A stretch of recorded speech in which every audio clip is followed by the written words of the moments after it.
You're sitting in a barber chair in Washington, D.C. The scissors are sharp. The conversation is casual, but the man holding the comb, he's a Soviet spy. And the barbershop you've trusted for years? It's not just cutting hair, it's cutting into America's secrets. Welcome to the Cold War's most unexpected spy hub, a place where classified intel passed hands just inches from a mirror. In the early 1960s, a small barbershop just 3 blocks from Capitol Hill became one of the most active espionage sites in the United States. Not a dark alley, not a foreign embassy, a barbershop. Government officials, military contractors, even CIA personnel walked in for a trim, walked out having unknowingly handed over state secrets. And at the heart of it all, a charming, soft-spoken immigrant barber who remembered your kids' names, your favorite aftershave, and exactly which part of your conversation Moscow would want to hear. This is the story of how a simple haircut became a security breach, and how Soviet intelligence used the most ordinary place in America to run an extraordinary spy operation. In 1964, tucked between a faded red brick liquor store and a chipped Formica counter diner on D Street SE in Washington, D.C., stood a barbershop that looked like it had been there forever. The awning was sun-bleached, the sign read simply Joe's Barber Shop, and the bell above the door jingled with the kind of nostalgia that made Capitol Hill staffers feel like they were stepping into a Norman Rockwell painting. Inside, the floors were checker-tiled and clean. The scent of talcum powders and aftershave clung to the air. And there were 2 chairs, only ever 2, each with its own mirror flanked by yellowing newspaper clippings and signed photographs of past congressmen who had once sat for a trim. Joseph McNeil, the shop's owner, ran the place with military precision and quiet pride. A Korean war vet with a steel gray flat top and a no-nonsense demeanor, Joe wasn't much of a talker, but he listened. He'd learned in the war that silence could save lives, and in D.C., silence could save reputations. He was trusted, even admired. Clients knew he wouldn't repeat what he heard, and what he heard day after day were snippets of legislative debates, gossip from the Pentagon, classified-sounding acronyms tossed carelessly into conversation. What they didn't know was that Joe's new assistant, the man sweeping up hair in the afternoons and offering fresh towels to men who made foreign policy by morning, wasn't from Detroit as he claimed, and wasn't named Eli Fedorov.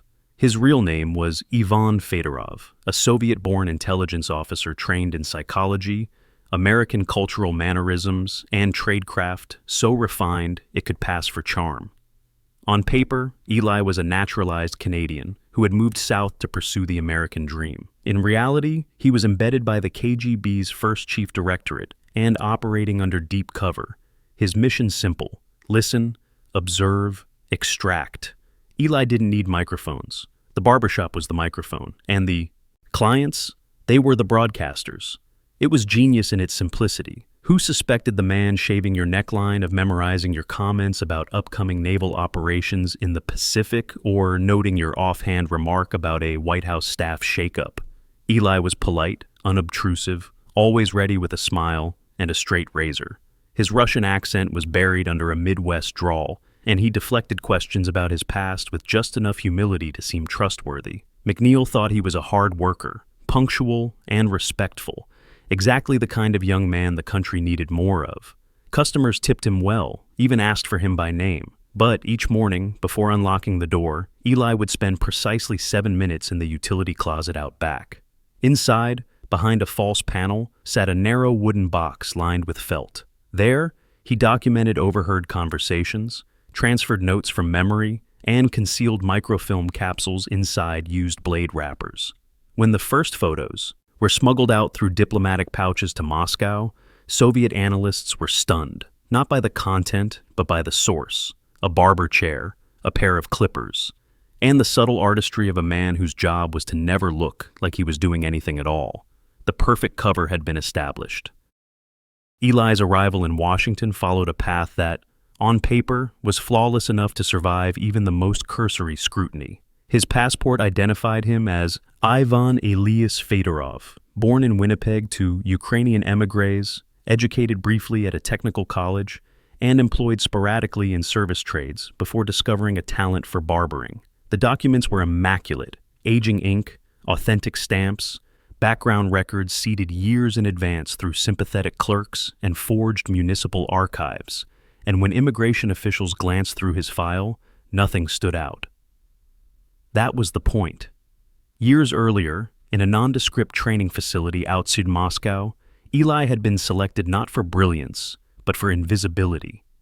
He wasn't the best linguist or the most ideologically passionate. He was forgettable, adaptable, and patient. At the KGB's first chief directorate, instructors drilled him relentlessly in what they called environmental absorption, the art of blending so thoroughly into a setting that people stopped noticing your presence altogether. He learned how Americans joked when nervous, how they complained when relaxed, how men spoke differently when a straight razor brushed their necks. He memorized baseball statistics, popular television shows, regional slang. His accent was dismantled syllable by syllable until even trained ears struggled to place it. But the most important lesson wasn't language or mannerisms, it was restraint. Eli was trained to never ask direct questions, never steer conversations too aggressively, never appear curious. Information, he was taught, flowed best when people believed they were talking only to themselves. The KGB had studied American social behavior carefully, and they understood that barbershops were uniquely powerful environments. Men relaxed, seated lower than the barber, physically vulnerable, lulled by routine. In that chair, defenses softened. Eli's mission parameters were narrow and strict. He was not to recruit at first. He was not to steal documents directly. He was to map networks. Who knew whom, who complained about supervisors, who drank too much, who felt underappreciated. High-value targets weren't generals or senators. They were aides, analysts, mid-level contractors, men with access but little oversight. Eli was taught how to memorize entire conversations word for word, replaying them later in his mind while pretending to read newspapers or sweep floors. Each night, he transferred those conversations into coded summaries, stripping away emotion and leaving only substance. A casual remark about an upcoming committee delay, a joke about budget reallocations, a complaint about security procedures being relaxed after hours. Individually meaningless, collectively priceless. His handlers had emphasized that success would be measured not in dramatic revelations, but in consistency. Moscow didn't want headlines, it wanted patterns. When Eli crossed into the United States, he did so with a quiet confidence born of preparation, knowing that his greatest protection was how ordinary his life would appear. He rented a modest room, ate at the same diner, never missed a shift. At Joe's barbershop, he positioned himself carefully, never the center of attention, always nearby. He laughed when others laughed, frowned when they frowned, and kept his opinions neutral enough to invite confession without commitment. To Joseph McNeil, Eli was a reliable employee. To customers, he was background noise. To Soviet intelligence, he was exactly where he needed to be. The infiltration wasn't dramatic. It didn't announce itself. It unfolded slowly, invisibly, the way real espionage always did, by convincing everyone involved that nothing important was happening at all. The transformation of a humble barber's chair into an instrument of espionage was not born from wires or hidden microphones. It was born from trust, routine, and the illusion of harmlessness. From the first week Eli began working at Joe's barbershop, he understood the true power of the space. Not the clippers or razors, but the seat itself. That throne of disarmament where men spoke with their guard down and their secrets just below the surface. He never rushed his work. Instead, he cultivated an atmosphere of calm familiarity. Small talk, weather, sports, the latest gripes about bureaucracy, these opened the gates. Eli's first success came when a legislative assistant for a Southern senator began venting about a classified appropriations discussion held behind closed doors, mentioning details that would normally never leave committee chambers. To Eli, every word was a brick in a larger wall he was building for Moscow, and he committed it to memory with the ease of someone listening for a specific frequency in background noise. In the weeks that followed, the chair became his theater. Junior NSA officers stopped in for lunchtime trims, sometimes still humming with adrenaline from morning briefings. Unaware their offhand remarks about shifting encryption protocols were being mentally recorded and later transformed into detailed dispatches. But it was the appearance of Douglas Rains, a slightly overweight Navy contractor with a fondness for gossip and an aversion to discretion, that marked a turning point. Raines came in every Thursday like clockwork, always eager to talk, always needing to feel important. He spoke of submersible radar trials, delays in missile guidance systems, and even casually referenced the movement of a Pacific fleet, each revelation tucked between chuckles and jabs at Pentagon politics. Eli listened patiently, knowing that he didn't need to prompt. Raines, like so many, treated the barber's chair as a confessional. The irony wasn't lost on Eli. These men, trained in security, vigilance, and protocol, became utterly careless the moment a warm towel hit their necks and the buzz of clippers began. It wasn't just what they said, it was how they said it, who they resented, who they trusted, who they feared. Every emotional undercurrent gave Eli a clearer picture of which levers to pull, which personalities to monitor, and which affiliations to trace. He began to assign code names in his nightly reports, identifying the barbershop's clientele by seating preference, frequency of visits, and reliability of information. In time, Moscow analysts started cross-referencing Eli's logs with intercepted transmissions and satellite data, and patterns began to emerge. The barbershop had become a node in a living intelligence network, one that operated entirely in the open, with no paper trail and no suspicion. Even Joseph McNeil remained oblivious, convinced that Eli's silence and attentiveness were the hallmarks of a model employee. No one realized that every hair clipped and every chuckle shared was another thread in a web that stretched across continents. The chair wasn't just a piece of furniture, it was a pressure point, pressed gently and expertly by a spy who never needed to raise his voice to change the shape of global power. By the spring of 1965, Eli's role inside the barbershop had shifted from passive observer to active asset handler, though no one, not even Joseph McNeil, would have noticed the difference. His shears still moved with steady rhythm, his demeanor remained politely muted, but behind the scenes the operation had deepened, evolved, and metastasized. The intelligence he gathered wasn't just being compiled into dossiers, it was being used to build psychological profiles, identify pressure points, and recommend targets for recruitment. Eli didn't just cut hair, he dissected personalities. He noted nervous glances, inconsistent stories, habitual complaints. And then, like a fisherman watching the current, he waited. One of the first vulnerabilities he flagged came from a junior policy advisor named Raymond Huff, a young man from Indiana working on the Armed Services Committee. Huff mentioned, in a moment of careless candor, that he was nearly $20,000 in debt from gambling, mostly poker games, some bad luck in Atlantic City, and a recent misunderstanding with a local bookie. Huff laughed about it, shrugged it off as a phase, but Eli filed it away and signaled the details to Moscow. Within weeks, a contact of Huff's, someone he'd never met before, but who claimed to know his cousin, offered him a loan with absurdly lenient terms. That loan became leverage. That leverage became obedience. Huff was never told who he was working for, only that his discretion would protect him from financial ruin and scandal. He was instructed to pass innocuous drafts, memoranda, and once, a floor schedule for a closed-door committee. He complied. Another mark came in the form of Lisa Trent, a low-level but highly curious Pentagon logistics clerk who visited the shop every few weeks to have her fiancé's hair trimmed. She liked to gossip, had a conspiratorial tone, and often let technical terms slip, assuming Eli wouldn't understand. One afternoon, she joked that some of the access codes for restricted documents were so obvious a child could guess them, and then, with theatrical flair, whispered one out loud. She assumed Eli didn't care, but Moscow did. Within 48 hours, that code was tested against several digital repositories, and one of them opened. Eli marked her as a security risk, and later, a candidate for manipulation. Not everyone was turned. Some were simply watched. Others were used for pattern analysis or verification.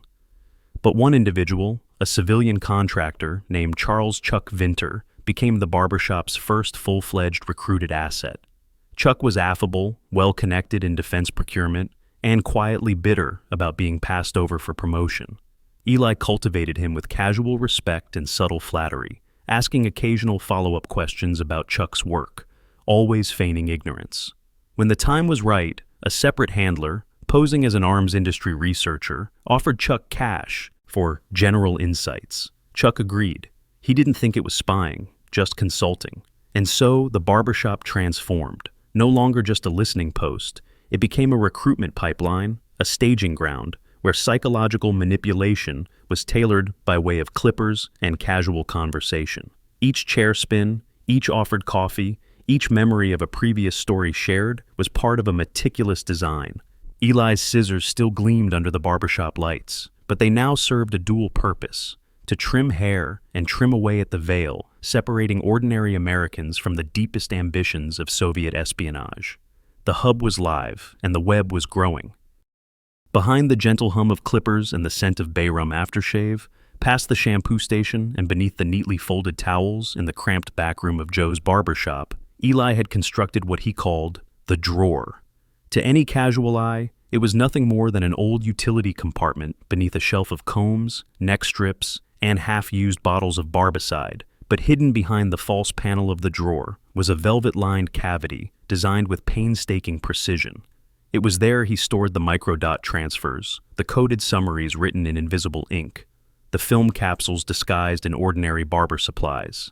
Intel gathered from overheard conversations, soft confessions, and accidental disclosures were shrunk onto microscopic dots no larger than the head of a pin, which Eli then sealed inside the caps of talcum powder containers, emptied and refilled with fresh powder so they'd never raise suspicion during a casual inspection.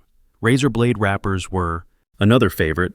After extracting the blades, Eli used a scalpel to carefully peel open the paper sleeves, ink cryptic summaries inside with a microscopic nib, and resealed them using a heat press he'd disguised as a vintage towel steamer.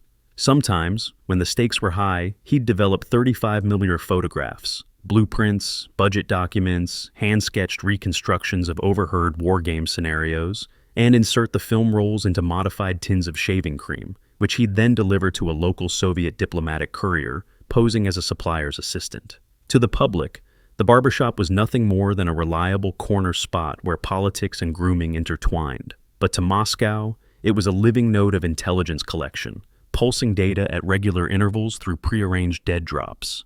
Eli never made the drops himself.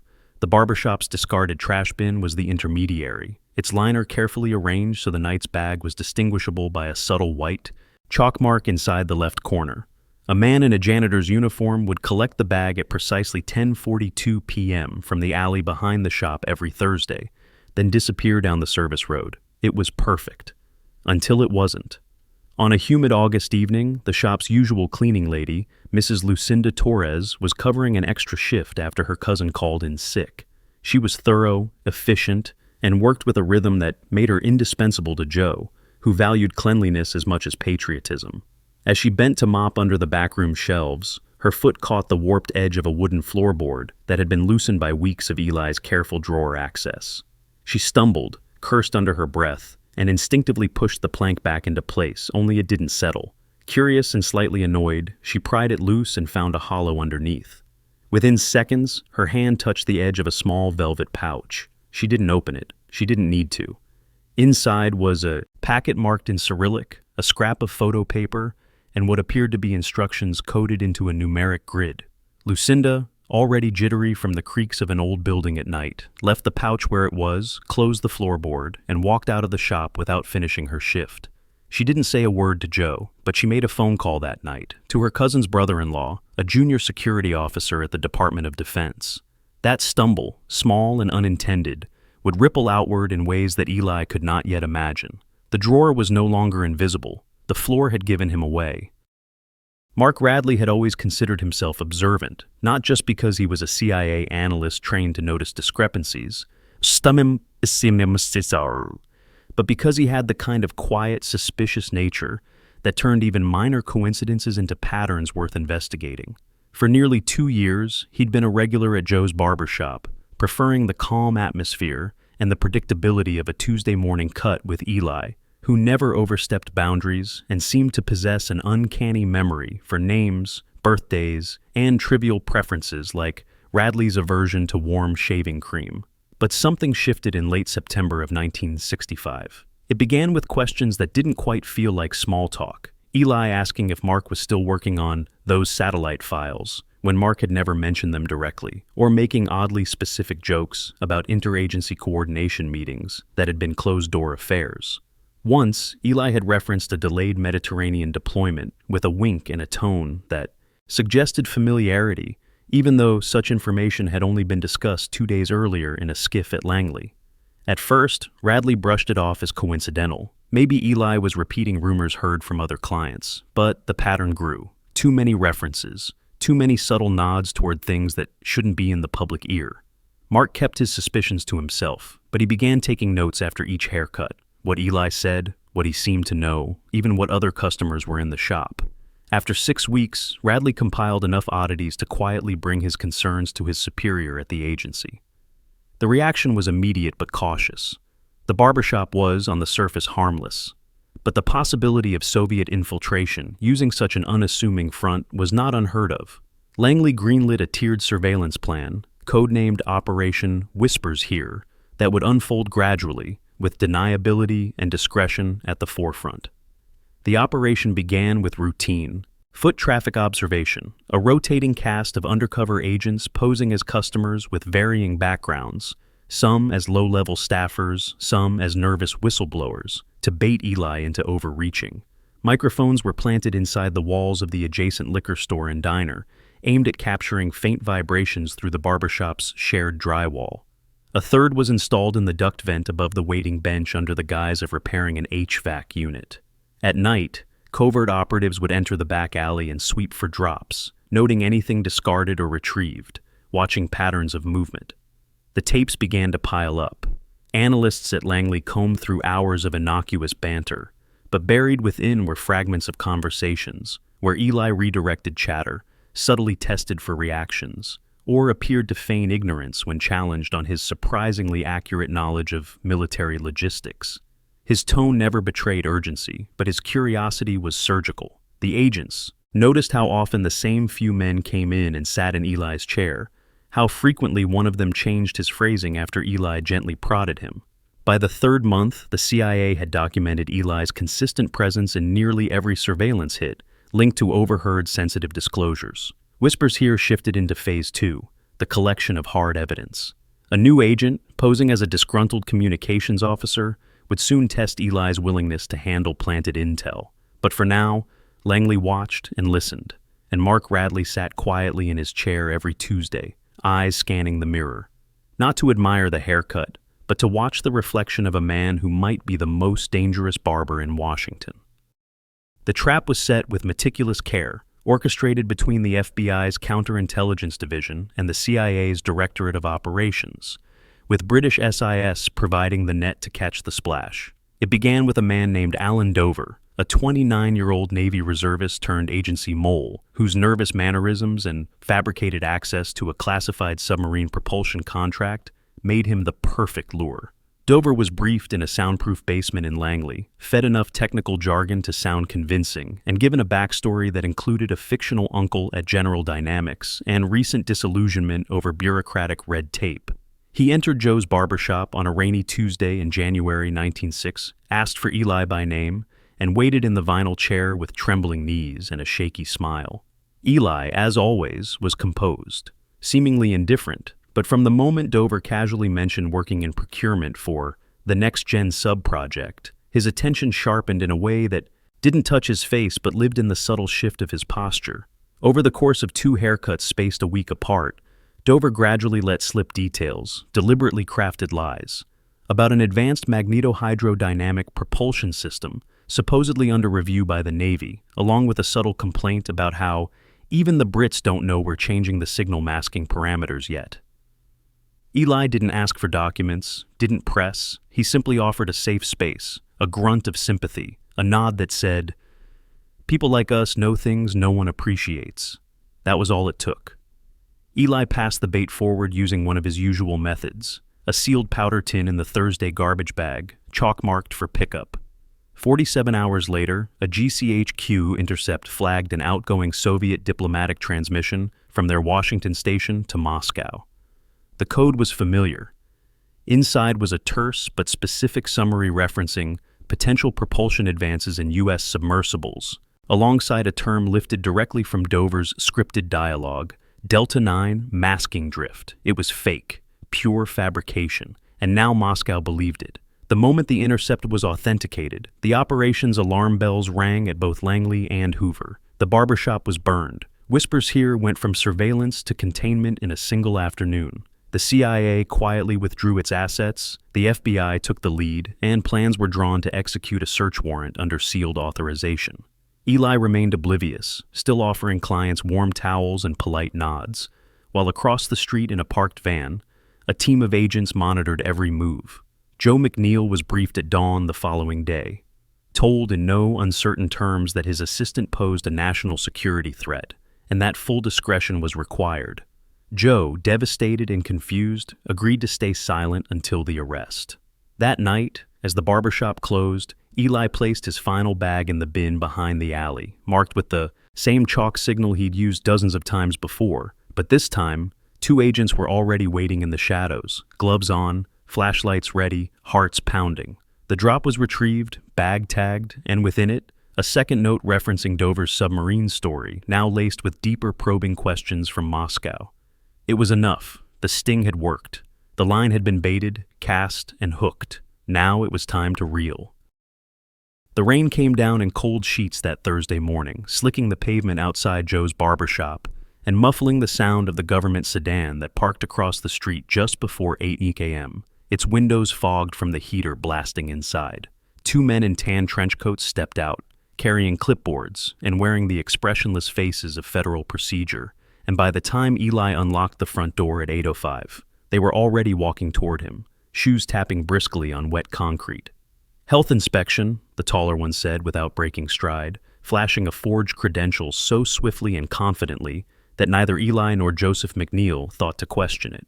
Joe, groggy and nursing the dregs of his black coffee, waved them in with a grunt and returned to rearranging shaving brushes near the window.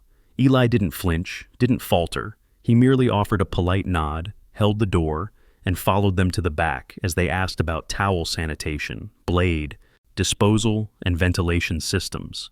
It was only when the shorter man, now positioned by the drawer behind the shampoo station, gave a subtle nod that Eli's world stopped spinning. "Mr. Ivan Fedorov," the taller agent said calmly, voice low and firm, "you are under arrest for violations of the Espionage Act, Section 794, Title 18 of the United States Code." Eli's eyes flicked briefly toward the front, where Joe was still sorting tools, oblivious, and then back to the men. "I think there's a mistake," he said, but he didn't resist. He knew. They placed the cuffs on gently, hidden beneath a towel they claimed was for health protocol, and walked him out under the pretense of a confidential sanitation violation, his face as blank as the sky. Joe watched them go, confused, calling out, "You okay, Eli?" but received no answer. It wasn't until 2 hours later, when 2 additional agents arrived with a sealed warrant, that he understood. His trusted assistant of nearly 3 years wasn't just a barber with a quiet streak. He was a spy. Joe was interrogated for 6 straight hours in a federal office with no windows, but when the agents realized he'd been kept entirely in the dark, no suspicious bank activity, no strange phone records, no irregular travel, they let him go, shaken but innocent. That evening, as the rain continued to fall, agents removed items from the barbershop in plain cardboard boxes labeled "Building Inspection Evidence." The street saw nothing but men in neutral jackets and municipal clipboards. There were no press cameras, no headlines, no scandal. A month later, a quiet notice appeared on the door, closed until further notice due to building code violations. McNeil, devastated by the betrayal and broken by the scrutiny, packed up what remained and never cut hair again. The records of Eli's arrest, the sting, and Operation Whispers Here were sealed under classified directives and buried in an archived counterintelligence folder with a false name and an incorrect location. The barber shop vanished from public memory, a storefront turned relic, swallowed whole by the secrecy it had once harvested. The chair sat empty, the scissors rusted in their drawers, and the ghost of every whispered secret clung to the air like the final breath of a nation that had almost been fooled forever. The full scope of what Eli Fedorov had accomplished did not become clear until years after the barbershop's doors were shut and its mirrors went dark, when analysts finally had the distance, and the declassified fragments, to see the damage as a whole rather than a series of isolated breaches. In early 1960s, a joint CIA-Pentagon review team began reconstructing Eli's information flow, working backward from intercepted Soviet cables, compromised operations, and anomalies that had never quite been explained at the time. What emerged was unsettling. At least 6 active or semi-active assets had been recruited directly or indirectly through information that passed through Joe's barber shop. Some knowingly compromised, others nudged into cooperation without fully understanding who was benefiting. These were not high-profile traders in trench coats, but ordinary men and women. A defense contractor who rationalized small disclosures as harmless consulting, a policy aide who believed financial desperation justified bending rules, a logistics clerk who never imagined a joke could become a weapon. The most damaging incident traced to late 1965, when a Pentagon-linked disclosure about fleet repositioning schedules and acoustic testing windows reached Soviet planners just weeks before a U.S. naval maneuver in the South China Sea. The maneuver, intended to test response times and regional deterrence, was quietly countered by unexpected Soviet maritime movements that neutralized its strategic value and forced American commanders to abort key phases without public explanation. At the time, it was chalked up to coincidence or bad luck. After Eli's arrest, it was reclassified as a compromised operation. The internal damage assessment, circulated under restricted clearance, concluded that while no single disclosure had been catastrophic on its own, the cumulative effect of Eli's intelligence stream had provided Moscow with a clearer picture of U.S.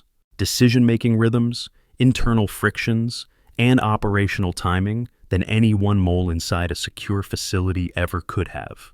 When Eli was traded back to the Soviet Union in 1971 during a quiet spy swap in Berlin, the exchange barely registered outside intelligence circles, but within them, it triggered a grim reassessment. His return was not seen as closure, but as a warning. In the years that followed, the U.S. intelligence community undertook exhaustive reviews of how information leaked in informal settings: barbershops, taxis, dinner parties, gym locker rooms, places never designed to be secure, but never considered dangerous either.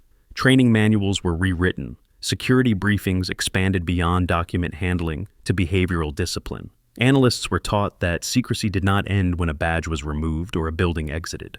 The phrase casual information sharing entered the lexicon not as a minor concern, but as a systemic vulnerability. Eli's case was cited again and again in closed-door seminars as proof that espionage no longer required break-ins or wiretaps, only patience and proximity. The barbershop itself faded into obscurity, but its impact reshaped counterintelligence doctrine for decades, forcing agencies to confront an uncomfortable truth. The Cold War had not been pierced by sophisticated technology alone, but by ordinary conversations in places where no one thought they were being listened to at all. Long after the barbershop closed, after the chairs were hauled away and the mirrors painted over, the legacy of what had happened there remained, not in headlines or declassified documents, but in the way people started to look at the familiar with a new kind of suspicion. Intelligence officers who had once thought espionage lived only in encrypted cables, embassy drop points, and covert midnight exchanges began to understand that the real battlefield was often far more mundane. Eli Fedorov had not worn a disguise or carried a weapon. He didn't sneak into government buildings or steal briefcases. He stood behind a chair with a comb and a steady hand, blending into the hum of ordinary life so seamlessly that even those who sat inches from him didn't know they were confiding in the enemy. The barbershop, a place most associated with harmless conversation and community routine, became a symbol of how trust itself could be exploited, not because people were foolish, but because the Cold War had redefined the rules. It wasn't just about ideology or borders anymore. It was about exploiting habits, exploiting comfort, exploiting the deeply human tendency to let down one's guard in places that feel safe. And safety, as it turned out, was the most fragile illusion of all. In the aftermath, intelligence agencies conducted sweeping reviews of casual exposure risks. Janitorial staff were background checked more thoroughly, public-facing spaces were soundproofed, and operatives were briefed on how to speak like no one was listening, even when they believed they were alone. The chair in the barbershop became an image, an internal warning passed quietly from one security seminar to the next, that sometimes The deadliest listening device wasn't wired into the wall, but hidden behind a nod, a warm smile, and a towel draped across the neck. Eli's legacy wasn't his name, it was the doctrine he inspired. A new vigilance took root in American intelligence, one built not on paranoia, but on the recognition that war had evolved into a whisper campaign, fought in coffee shops, locker rooms, cab rides, and yes, even barber shops. He had exposed a blind spot that couldn't be patched with technology alone, a weakness in human nature itself. The final report filed under Project Blue Razor ended with a sentence that would become legend in certain halls. The most effective cover is familiarity, and the most dangerous weapon in espionage is trust. That line, repeated for decades in closed-door briefings, came to define a generation of counterintelligence thinking. And yet, outside those rooms, the storefront on D Street remained anonymous. No plaque, no marker, no hint of what it had once been. Just a shadowed memory, like a ghost that slipped past security, sat down with a cape over your shoulders, and waited for you to speak. Because the Cold War wasn't always waged in darkness. Sometimes it happened in the daylight, with scissors and wool, hand, and no one noticed until it was far too late. If this story made you question how safe the familiar really is, share it with someone who still believes espionage only happens in the shadows. Subscribe for more true Cold War stories that prove the most dangerous threats were often hiding in plain sight.